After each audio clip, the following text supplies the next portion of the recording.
FORA.tv. The world is thinking. Because I wasn't aware of this either, and that's the efforts that the Russians have made to stake a claim to part of the Arctic seabed. Now, I understand the Russians even went down a submersible and put a Russian flag on the floor of the seabed. What, is that, first of all, is that true, and what do you make of that? Anybody jump in? Yeah. Yes, go ahead.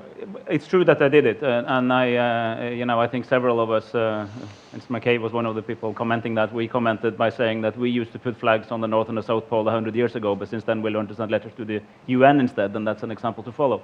But on the other hand, this is not well, the United States put a flag on the moon. Exactly.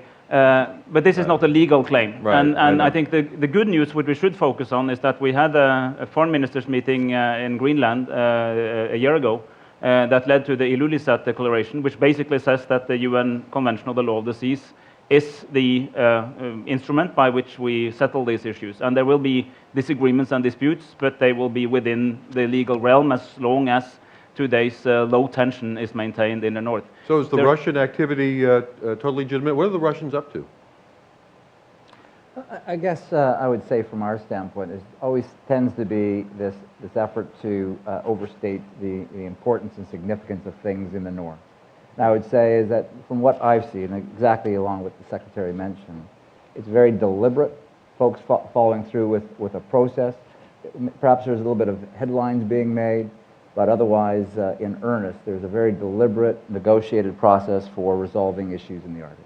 Is there, Jamie, I might add, the Russians actually have great expertise in this region as well, and this offers an opportunity for the nations in the region to collaborate a bit more. For example, the Russians have assisted us in rescuing some scientific expeditions that were trapped in ice and in some distress not too long ago. We conduct search and rescue operations or exercises with the Russians. Our U.S. Coast Guard, our U.S. Navy, the Russians, the Canadians, all collaborate in this region in a very productive way. So I think we ought not to make so much about competition here as to see that the Arctic provides a real opportunity for interaction with the Russians on a very positive way. Isn't there, though, some tension here about competition?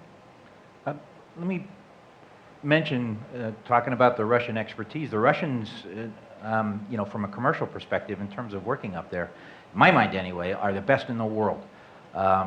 They operate a fleet of 28 icebreakers compared to the U.S. fleet, for instance, of 3. The Russians operate the largest icebreaker in the world. It's 100 feet long, longer than the polar sea, and able to crack ice 3 feet deeper than ours. They export, in 2009, will export 20 million tons of oil and gas out of the Russian Western Arctic, the Kara and Barents Sea, and within 10 years that'll be 100 million tons. So the Russians indeed are the world leaders at this, and I agree, it's an excellent place for cooperation rather than competition, because they're good at things but lack things we have, money, people, that sort of thing.